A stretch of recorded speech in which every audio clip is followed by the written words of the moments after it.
நம்மளோட own brand ஹாரோஹி hills ஹலாலான முறையிலும் நபி அவர்கள் குறிப்பிட்ட ஒரு முக்கியமான முடிக்கு தேவையான மருத்துவ குணமுள்ள ஒரு பொருளை கொண்டு தயாரிக்கப்பட்டது. நாளை வாரத்தில் உங்களோட ஹேர் ஃபாலை கண்ட்ரோல் பண்ணும். இதை ஆர்டர் பண்ண வாட்ஸ்அப்ல கான்டாக்ட் பண்ணுங்க.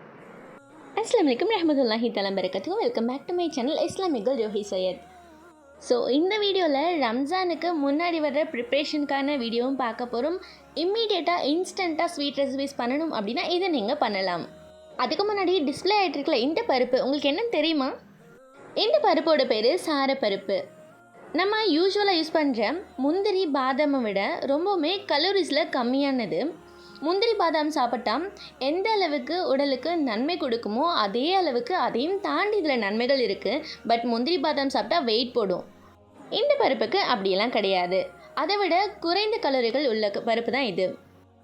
இதில் என்ன அவ்வளோ இன்ட்ரெஸ்டிங்கான விஷயம் இருக்குது அப்படின்னா, இதை நம்ம பாரம்பரியமாக யூஸ் பண்ணிட்டு வந்துட்டுருக்கோம். பட் இப்போ இருக்கிற காலத்தில் நிறைய பேருக்கு தெரியலை. அது ஆக்சுவலாக சொல்லப்போனால் இது எனக்கே கூட தெரியல. எனக்கு ஒருத்தவங்க சொன்னாங்க, அதாவது வயசானவங்க இருக்காங்களே, ஸோ அந்த மாதிரி ஏஜில் இருக்கிறவங்க எனக்கு இந்த பருப்பு பற்றி சொன்னாங்க. முடி கொட்டுறதுக்கும் சரி, இந்த நோன்பு காலத்தில் உடம்பு பயங்கர ஹீட் ஆகிடும். ஸோ இந்த மாதிரி நேரத்தில் நம்ம சாப்பிடக்கூடிய பொருளில் முந்திரி பாதாம் ஆட் பண்ணுறதுக்கு பதிலாக இந்த பருப்பை ஆட் பண்ணிக்கலாம். இந்த பருப்பு அப்படி என்ன பண்ணும் அப்படின்னு கேட்டால், இந்த பருப்பு உடம்புக்கு ரொம்ப குளிர்ச்சியை கொடுக்கும். இந்த பருப்போட விதைகளை எடுத்து தான் முகத்துக்கு தேவையான மாய்ஸ்சரைசர் ரெடி பண்ணுறதுக்கு கூட இதோட ஆயில்ஸை யூஸ் பண்ணுறாங்க. இதை நம்ம ஸ்க்ரப்பாக கூட யூஸ் பண்ணிக்கலாம். ஸோ இந்த பருப்பெல்லாம் இவ்வளோ நன்மை இருக்குது, ஆனால் இது வரைக்கும் தெரியாமல் போச்சுல. இனிமேட்டு இந்த ரம்ஜானை நம்ம யூஸ் பண்ணலாம் அதிகமாக. இதை எதில் யூஸ் பண்ணலாம் அப்படின்னா, பாயசத்தில் யூஸ் பண்ணலாம். சேமியா ரெசிபி ஏதாவது யூஸ் பண்ணிங்கன்னா அதில் யூஸ் பண்ணிக்கலாம். ஸோ வாங்க நான் ஒரு ரெசிபி காட்டுறேன். இந்த சேமியா கீர் பண்ணுறது ரொம்பவுமே ஈஸி. ஜஸ்ட் ஒரு பேனில் 1 டீஸ்பூன் நெய் எடுத்துக்கோங்க. உங்களுக்கு தேவையான பருப்புகளை சேர்த்துக்கோங்க. நான் போட்ட பருப்புக்கு பதிலாக நீங்கள் வெறும் சாரப்பருப்பு கூட யூஸ் பண்ணிக்கலாம். ஸோ இதை ஒரு ட்ரை ரோஸ்ட் மாதிரி பண்ணிக்கோங்க. அதுக்கப்புறம் ஃபுல் க்ரீம் மில்க் எடுத்துக்கோங்க. இதில் நான் ஆரோக்கிய மில்க் தான் எடுத்துருக்கிறேன், ஆரஞ்சு கலர் பேக்கெட். இதில் ஏலக்காய் பவுடர் 1 ஸ்பூன் ஆட் பண்ணிக்கோங்க. குங்குமப்பூ இருந்தால் போட்டுக்கலாம், இல்லை அப்படின்னா லைட்டாக ஒரு பிஞ்சுக்கும் கம்மியாக கொஞ்சம் மஞ்சள் தூள் மட்டும் ஆட் பண்ணிக்கோங்க. அதுக்கப்புறம் சேமியா கொஞ்சம் போட்டுக்கோங்க. சேமியா எடுக்கிறப்போ வறுத்த சேமியா இல்லை அப்படின்னா நீங்கள் லைட்டாக வறுத்துக்கோங்க. ஒரு 1/2 கப் இதில் ஆட் பண்ணால் போதும். இது நல்லா கொதிக்க விட்டுக்கோங்க. ஸோ இது கொதிக்கிறப்போ லைட்டாக கிண்டி விடுங்க. இதில் சேமியா உடைஞ்சாலும் பரவாயில்ல, அடி பிடிச்சிடாமல் இருக்கணும். முடிஞ்சளவு கொஞ்சம் மூடி வச்சு கூட கிண்டிக்கோங்க. ஸோ இது சீக்கிரம் குக் ஆகலாம், கேஸும் கொஞ்சம் கம்மியாகும். அதுக்கப்புறம் நம்ம ட்ரை ரோஸ்ட் பண்ணி வச்ச பருப்பெல்லாம் ஆட் பண்ணிக்கோங்க. ஒரு 1/2 கப் சுகர் எடுத்துக்கோங்க. நம்ம எவ்வளோ மில்க் எடுத்தோமோ அதில் 1/2 குவான்டிட்டியாக எடுத்துக்கோங்க. இந்த மில்க் கொஞ்சம் திக்காகிற வரைக்கும் ஸ்டிர் பண்ணிக்கோங்க. ஃபைனலாக இந்த சாரப்பருப்பை ஆட் பண்ணிக்கோங்க. ஸோ இதை உங்கள் இஃப்தார் ரெசிபியை யூஸ் பண்ணுங்கள். நெக்ஸ்ட் நம்ம பார்க்க போகிறது இன்ஸ்டன்ட் குழிப்பணியாரம். ரொம்ப ஹெல்த்தியான முறையில் பண்ண போகிறோம். இது பண்ணுறதுக்கு ரொம்ப நேரம் ஆகாது, ரொம்பவும் கம்மியாக தான் நேரம் ஆகும். நீங்கள் இஃப்தாருக்கு ஒரு 1/2 அன் ஹவருக்கு முன்னாடி இதை பண்ண ஆரம்பிச்சிங்கனாலே இது கரெக்டாக தான் இருக்கும். பிகாஸ் நிறைய பேருக்கு பண்ணிங்க அப்படின்னா நீங்கள் குக் பண்ணுறதுக்கு டைம் எடுக்கல. ஸோ அதுக்காக தான். பட் இதோட மிக்சர் ரெடி பண்ணுறதுக்கு ஒரு 5 மினிட்ஸ் கூட ஆகாது. ஸோ வாங்க வீடியோக்குள்ளே போகலாம். ஒரு 4 பனானா எடுத்துக்கோங்க. உங்கள்கிட்ட என்ன பனானா இருக்கோ அந்த பனானா யூஸ் பண்ணிக்கோங்க.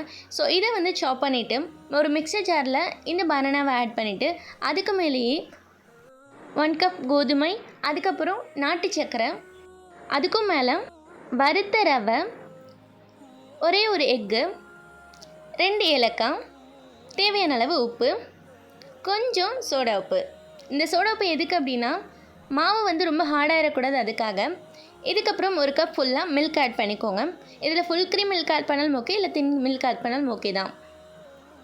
இதில் சோடா ஆட் பண்ண வேணாம் அப்படின்னு நினைக்கிறவங்க இந்த பேட்டரை நீங்கள் ஒரு 2 to 3 ஹவர்ஸ்க்கு முன்னாடியே ரெடி பண்ணிக்கோங்க. இது கரெக்டாக புளிக்கிறதுக்கு கரெக்டாக இருக்கும். ஸோ இதை அப்படியே க்ளோஸ் பண்ணி வச்சிடலாம். ஒரு 1/2 அன் ஹவர் கழித்து ஓப்பன் பண்ணி பார்த்தா இந்த மாதிரி இருக்கும். ஸோ ஜஸ்ட் ஒரு மிக்சர் கொடுத்துட்டு நீங்கள் யூஸ் பண்ண போகிற பேனில் கோகோனட் ஆயில் ஸ்ப்ரெட் பண்ணிக்கோங்க. மற்ற ஆயில் போட்டால் ஓரளவு டேஸ்ட் கம்மியாக இருக்கும். பட் கோகோனட் ஆயில் எனக்கு ஃபேவரட்னால நான் கோகோனட் ஆயில் மேக்ஸிமம் யூஸ் பண்ணுவேன். ஸோ இந்த பேட்டர் இதில் ஃபில் பண்ணுறதுக்கு நீங்கள் டம்ளர் யூஸ் பண்ணிக்கோங்க. நம்ம கரண்டியில் கொஞ்சம் கொஞ்சமாக எடுத்து ஊற்றுறப்போ ட்ராப்பாக சிந்திடும். ஸோ கிளாஸ் ரொம்ப பெட்டராக இருக்கும். இந்த டிப்ஸை யூஸ் பண்ணி பாருங்கள். ஸோ இதுக்கு மேலேயும் கொஞ்சம் ஆயில் ஸ்ப்ரெட் பண்ணிக்கிறேன். கோகோனட் ஆயில் உடம்புக்கும் நல்லது. நம்ம நோன்பு வச்சிருக்க டைமில் உடம்புக்கு குளிர்ச்சியும் கொடுக்கும். ஸோ இதை மீடியம் ஃப்ளேமில் வச்சு 2 பக்கமும் திருப்பி விட்டுக்கோங்க. எப்போவுமே பணியார சட்டி வந்து கரெக்டாக வரல அப்படின்னா நீங்கள் ஒரு டைம் அதில் எக் ஊற்றிக்கோங்க. ஒரு டைம் கிடையாது, நீங்கள் எத்தனை டைம் எக் போட்டாலுமே இதில் போட்டு கொடுங்க. குழந்தைங்களுக்கு இதில் போட்டு கொடுத்தா ரொம்பவுமே பிடிக்கும். ஸோ இதை வந்து நீங்கள் குழந்தைக்கு கொடுத்த மாதிரியும் ஆச்சு, உங்கள் பேனை நீங்கள் சரி பண்ண மாதிரியும் ஆச்சு. ஸோ இப்போ பணியாரம் ரெடி. ஸோ ரொம்பவே ஹெல்த்தியான குழி பணியாரம் ரெடி பண்ணியாச்சு. இதை உங்கள் இஃப்தார் ரெசிபியில் ட்ரை பண்ணுங்கள். நம்ம போடுற ரெசிபிஸ் எல்லாமே அவசரத்துக்கு பண்ணுறது தான். அச்சிச்சோ டைம் ஆச்சு அப்படின்றக்குள்ள அந்த டைமில் பண்ணுறது. ஸோ நெக்ஸ்ட் நம்ம பார்க்க போகிற ரெசிபி என்னென்னா ஒரு ஸ்வீட் ரெசிபி தான்.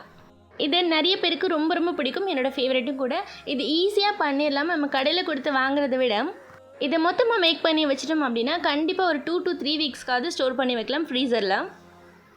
நான் ஹில் ஸ்டேஷனில் இருக்கேன்றனால ஸ்டோர் பண்ண வேண்டிய அவசியமே இல்லை, நார்மலாக வச்சாலே ஓகே தான். ஸோ வாங்க இந்த ரசகுல்லா ரெசிபி எப்படி பண்ணலான்னு பார்க்கலாம். ரொம்ப ரொம்ப சிம்பிளாக எந்த விதமான எக்ஸ்ட்ரா இன்க்ரீடியன்ஸும் இல்லாமல் வெறும் பாலும் சர்க்கரையும் காரமணி மட்டும் இருந்தாலே போதும், இதை பண்ணிடலாம்.